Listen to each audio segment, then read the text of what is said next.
주식 투자를 했다가 실패한 경우가 있었어요. 그래서 좀 상당히 많은 돈을 잃었는데 그때 제가 뭘 했냐면 게임을 하기 시작했어요.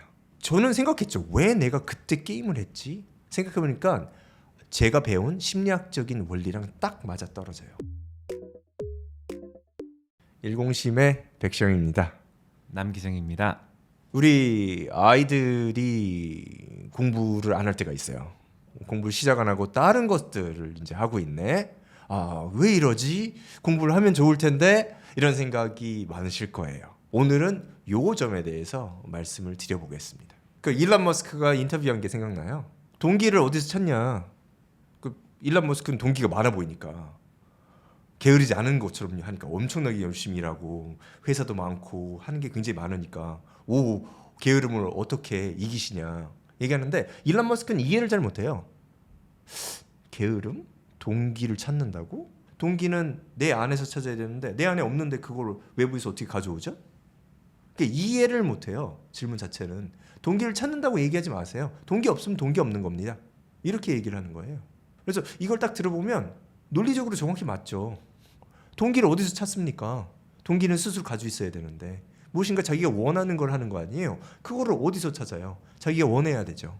여기서 이제 생각해 볼 수 있는 것이 이제 외적 동기, 내적 동기예요. 이 아 입장으로 돌아가 볼게요. 아 입장에서는 외적인 요인, 이 상황에서는 이제 부모님이 공부를 하라고 또는 이제 원하는 거를 알고 있어요. 근데 외적인 요인이 되고 자기 자신이 공부를 하고자 하는 마음이 있냐, 그리고 그 양이 많냐, 그렇지 않은 거예요. 공부하고자 하는 마음이 적으니까 공부를 안 하고 있어요, 지금. 그래서 지금 외부적인 요소하고 내부적인 요소가 갈등이 있는 거지. 아이가 자기도 나 공부를 많이 하고 싶은데 이게 안 되네. 이런 경우가 아닌 거죠. 외적 동기가 없는 건 아니에요. 그러니까 즉 사회적인 영향 그리고 옆에 있는 부모님들 포함해서 다른 사람들의 영향이 어느 정도 있고 그리고 내적 동기가 있어요. 그런데 이 두 개를 비교해 보면 절대적으로 내적 동기가 훨씬 더 영향력이 큽니다. 따라서 공부처럼 오랫동안 지속해야 되고 이제 그 지적 능력을 꾸준히 발현해야 되고 진솔하게 접근해야 되는 이런 중요한 일 같은 경우는 내적 동기가 없는 경우는 잘 할 수가 없어요. 많은 경우에 요 심리학적으로 어려운 경우는 현실을 왜곡하기 때문이에요. 이 경우는 현실이 뭘 왜곡하냐? 나는 동기를 찾고 싶어. 동기가 없는데 이것이 현실과는 맞지 않은 생각이라는 거예요. 물론 자기 자신이 동기가 있음에도 불구하고 그 목표를 위해서 나아가는데 방해되는 것들이 분명히 있어요. 그래서 많은 유튜브에서 보시면 많은 그 영상들이 이 방해 요소를 해결하는 것들에 대한 해결책을 제시하고 있어요. 그러나 근본적인 거는 다시 말씀드리지만 내재적인 동기가 없는 경우는 지속성 그리고 성공을 향해 나갈 수 있는 힘이 상당히 부족하게 된다.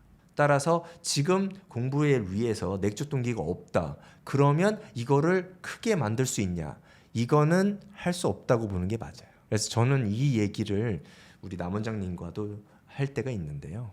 공부를 이 세상 모든 사람들이 다 열심히 할 필요가 없다. 요거를 인지하고 상황을 인지하고 살펴봤으면 좋겠어요. 자기 공부에 대한 내재적인 그 동기가 많지 않아요. 그러면 아마도 공부 말고 다른 것, 그 내재적인 동기가 많은 요소를 찾아서 열심히 투자하는 게 옳지 않을까라는 생각을 하게 되고 요 내재적 외재적 연구 결과를 바탕으로 생각해도 그렇습니다. 제 자신을 좀 돌아보겠습니다. 제가 주식 투자를 했다가 실패한 경우가 있었어요.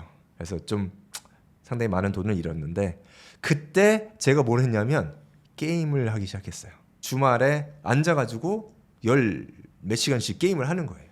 다리가 저릿도록. 나중에는 이제 마우스 때문에 이 새끼손가락이 아파가지고 마우스를 바꿨어요. 그러면 저는 생각했죠. 왜 내가 그때 게임을 했지? 생각해보니까 제가 배운 심리학적인 원리랑 딱 맞아떨어져요. 게임이라는 거는 현재에 대한 즐거움, 당장의 즐거움을 주는 요소고요. 만약에 제가 그때 다른 일, 좀 더 생산적인 일이라는 것은 미래에 좋은 일을 준비하는 일들이 대부분이에요. 공부가 대표적입니다. 그러면 저는 왜 그때 지금 당장의 즐거운 일에 매달렸냐? 주식 투자라든가 이런 투자를 했는데 그게 잘 안 된다는 것은 불안함을 주게 돼요. 즉 미래를 예견하고 뭔가를 시행을 하고 계획을 세워서 해봤는데 이게 실패를 했잖아요. 그러면 미래가 불안전하구나라고 생각하게 만들어요.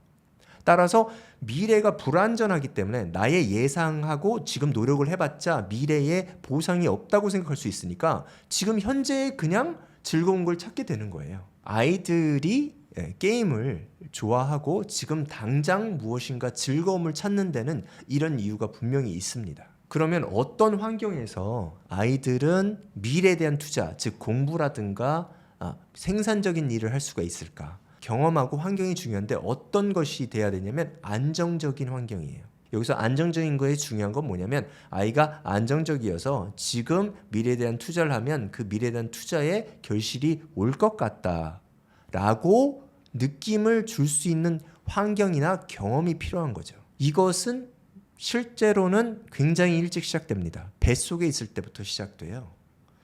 그 뱃속에 아기가 있을 때 어머님이 안정된 마음을 갖고 또 먹는 거라든가 이 환경이 안정되면 그것이 영향을 미칩니다. 만약에 어머님의 영양 섭취가 불안정하다고 하면 아이가 태어나서 비만이 될 가능성이 상당히 높아요. 왜냐하면 뱃속에서 아이 입장에서는 지금 환경이 굉장히 안 좋아. 음식이 부족할 수도 있기 때문에 내가 뱃속에서 나가면 지방을 최대한 축적을 해가지고 음식이 없었을 때도 살아남아야겠다라고 이 유전적으로 작동을 하게 돼요.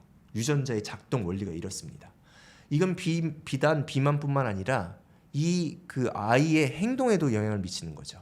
그래서 불안전한 환경에서 성장한 아이들이 미래에 대한 투자를 안 하고 공부를 안 하게 되는 이유가 이런 겁니다.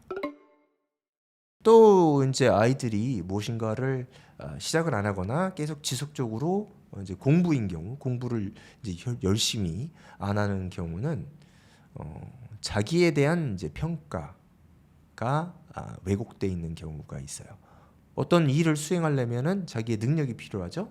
그 능력이 부족하다고 생각하는 경우는 시작하고 싶지 않아요.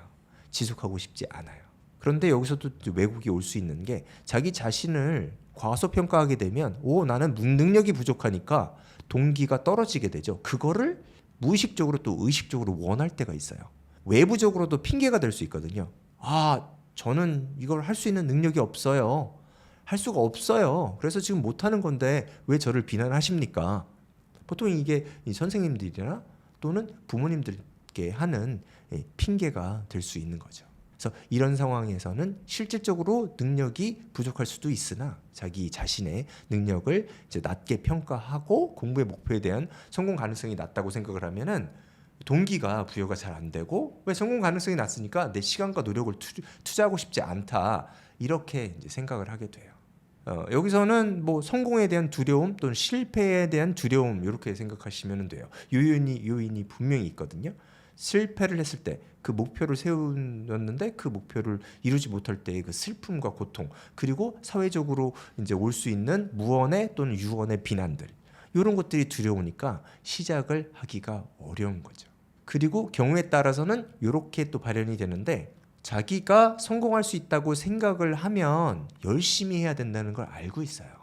그러다 보니까 나는 성공을 못할 것 같아 라는 것을 핑계를 만들어서 자기가 시작조차 안 하는 거죠. 왜? 그 과정들이 고통스럽고 힘들고 자기가 하고 싶은 거를 못하게끔 시간을 뺏으니까. 그래서 많은 경우에 공부를 시작하기 좀 어렵고 두렵고 이런 학생들이 있는데 그런 학생들은 대부분 목표가 달성하기 어렵다고 생각하는 경우가 많죠. 구체적으로 해볼 수 있는 게 있습니다. 자기의 변화, 그 심리적인 변화를 주려면 행동으로 다가가는 게 좋아요. 행동을 하고 심리적으로 그것이 따라오는 경우가 많습니다.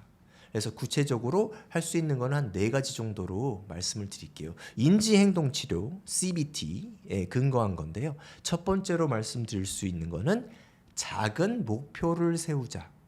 즉 큰 목표가 하나 있지만 그거를 단계로 나누고 그 한 개 하나하나의 단계를 완성하는 데에서 즐거움을 찾자. 이래. 이거입니다. 큰 목표를 정하는 게 위험한 게 뭐냐면 큰 목표에는 뭐가 있냐면 성과라는 요소가 있어요. 잘하냐 못하냐. 근데 잘하냐 못하냐에 집중하게 되면 불안감을 조성할 수가 있어요. 그러나 이게 복잡할 수 있잖아요. 단계를 나누고 그 하나하나에 실행할 수 있는 단계를 할 때마다 그 단계의 완성에서 의미를 찾고 즐거움을 찾으시면 큰 목표라든가 이것도 이뤄갈 수 있는 확률이 더 높아집니다. 그리고 두 번째로는 구체적인 계획을 이제 기록하시는 거예요. 머릿속으로만 생각하면 왜곡의 여지가 상당히 많습니다. 그리고 인간의 기억은 왜곡에 굉장히 약해요. 그러니까 기록을 할 때도 첫 번째 말씀드린 것처럼 작은 단계를 기록해 놓으시고 그걸 할 때마다 거기 표시를 해가면서 어떻게 됐는지를 확인할 수 있는 거죠. 경우에 따라서는 계획을 세우는 싫어하는 경우가 있어요. 왜? 계획을 세웠는데 계획대로 안 되는 경우가 많으니까. 근데 여기서 중요한 게 현실에 가까워지는 방법이 이겁니다. 그래서 계획을 세우는 것도 하나의 학습인데 여기 계획을 많이 세우시다 보면은 계획을 조금 더 현실과 비슷하게 세우는 능력이 키워집니다. 그리고 나서 해야 될 것은 복기라고 할 수 있는데 리뷰죠, 리뷰. 뭐 small goals라고 할 수 있는 이 단계를 잘 이뤘는지를 항상 확인해 갈 수 있는 거죠. 그래서 확인을 하면서 그 전체적인 계획을 조금씩 수정해 나갈 수도 있고 경우에 따라서는 무엇인가 하나를 시작하다가 그 최종 목표가 약간 변하거나 확 바뀌는 경우도 있어요. 그것이 꼭 나쁜 게 아니고 좋게 되는 경우가 많기 때문에 이런 확인을 해가면서 이 자기 자신이 그 목표에 대한 지식도 쌓이게 되는 것이죠. 그리고 나서 마지막 거는 이제 사회적인 요소를 가미하는 건데 자기가 세운 이 목표에 대한 이 진도를 다른 사람들과 공유하는 게 좋아요. 공유를 해야 되는 것은 왜곡의 방지입니다. 자기 자신만 생각하게 되면 틀리게 생각할 수 있는 가능성이 높기 때문에 다른 사람들 생각을 이렇게 받아가지고 그 평균적인 것을 보고 조금 더 현실에 가까운 그림을 그릴 수 있게 됩니다.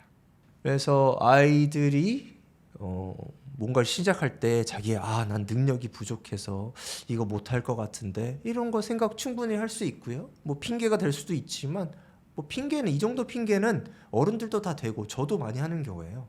근데 요것을 약간 극복할 수 있는 방법은 나의 능력이 향상될 수 있다는 것을 봐야 돼요. 즉 하나의 큰 목표가 있고 그 목표를 위해서 작은 단계들이 있는데 이 단계들을 이뤄가면서 이 목표를 이룰 수 있는 능력이 증가하게 돼요.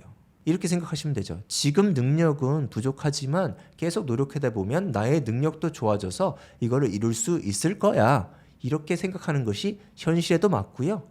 또 목표를 이루는 데 도움이 됩니다. 저는 문득 이러한 의문이 들었습니다. 왜 나의 새해 다짐은 자꾸 실패하지? 저뿐만이 아닌 것 같아요. 많은 분들이 하시는 베스트 2 정도가 있는데요. 예. 넘버 1 영어, 넘버 2 다이어트 이 정도가 네. 많이 하는 건데 네네. 이건 왜 자꾸 실패하는 걸까요? 여태까지 얘기한 거랑 그 요소들이 딱 들어맞네요. 첫 번째, 다이어트를 정말로 하고 싶냐? 아닌 거예요. 다이어트를 정말로 하고 싶으면 다이어트 합니다. 근데 다이어트를 그렇게 절실하게 원하지 않아요. 여러 가지 그 좋은 점들이 있잖아요. 다이어트를 안 하면 이게 더 좋은 거예요. 그리고 구체적으로 뭐 다이어트를 도울 수 있는 구체적인 계획이라든가 이런 거를 안 세우기 때문에 좀 동력이 좀 떨어진다. 이렇게 보고요. 영어도 진정으로 영어를 잘하고 싶으면 영어 공부하죠. 그래서 새해 계획의 특징은 뭐냐면 진정으로 원하지 않아요. 그 목표를 이루기 위한 고통을 감내할 만큼 원하지 않는 경우가 대부분입니다. 오늘은 소위 말하는 나태함, 게으름에 대해서 말씀드렸습니다. 요처럼 심리학적으로 연관이 있고 궁금하고 공부랑 관련돼 있는 내용이 있으면 저희들 알려주시면 또 좋은 내용으로 찾아뵙겠습니다. 감사합니다.